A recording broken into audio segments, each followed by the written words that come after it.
The Sun is a very turbulent, violent, and ever-changing star. The Sun can act like a cosmic shotgun, blasting billions of tons of charged material out into the solar system. These events can have a profound effect on our environment here on Earth. Take, for example, an event that occurred on March 14, 1989. At 2:45 a.m., power was cut off to 6 million people living in eastern Canada for 9 hours. This blackout was caused by an explosive event on the Sun called a coronal mass ejection. This particular coronal mass ejection blasted billions of tons of electrically charged particles directly at Earth, inducing huge electrical charges. This electrical activity can damage our power distribution systems. When the Sun blasts this plasma into space, it rockets at speeds greater than 450 kilometers per second. That's more than 1,000,000 miles per hour. It's traveling so fast that it takes about 3 days for this plasma to reach Earth. And this stuff isn't lightweight. Several billion tons of plasma are shot out in these explosions. The good news is that as this material races through space, it spreads out, and by the time it reaches Earth, only a fraction of the Sun's plasma impacts the Earth's magnetosphere. As these charged particles rain into the ionosphere and upper atmosphere above the poles, they release tremendous amounts of energy as they react with the gases in the Earth's atmosphere. This chemical reaction gives those living in northern and southern latitudes an eerie light show called the aurora borealis or aurora australis. But as we mentioned earlier, these particles have effects that aren't so beautiful.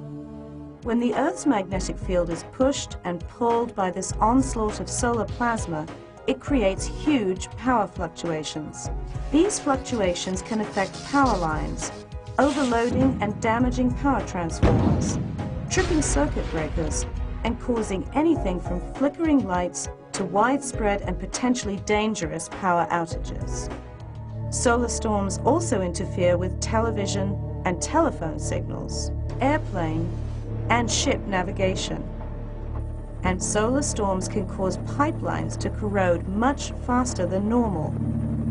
And as the magnetosphere gets pushed and pulled by the impact of solar plasma, massive electrical charges are generated in space, where satellites orbit the Earth. This can cause a huge electrical charge to build up on the outer surface of satellites. It's very much like static electricity. If this electrical charge discharges inside the satellite, it can cripple or destroy it. And what about the men and women astronauts working in space, outside the protective cover of the space shuttle and the space station? They could be in grave danger if caught unaware by a solar storm. Not only must astronauts be concerned about the buildup of electrical charges, but solar storms bring a lot of harmful radiation with them. We have a lot to learn, but what we've discovered so far is very exciting. We know, for example, the Sun has an 11-year cycle. The number of storms on the Sun increase and decrease during this cycle.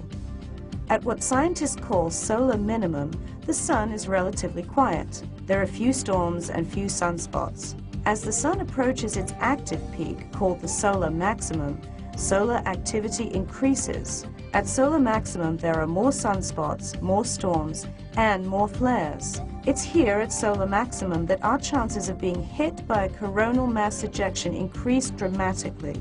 Now that we are well on our way to the next solar maximum, with more satellites and a greater reliance on technology than ever before, what can we do?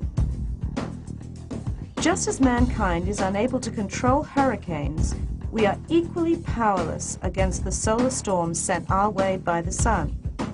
We can, however, strive to predict, track, and prepare for these onslaughts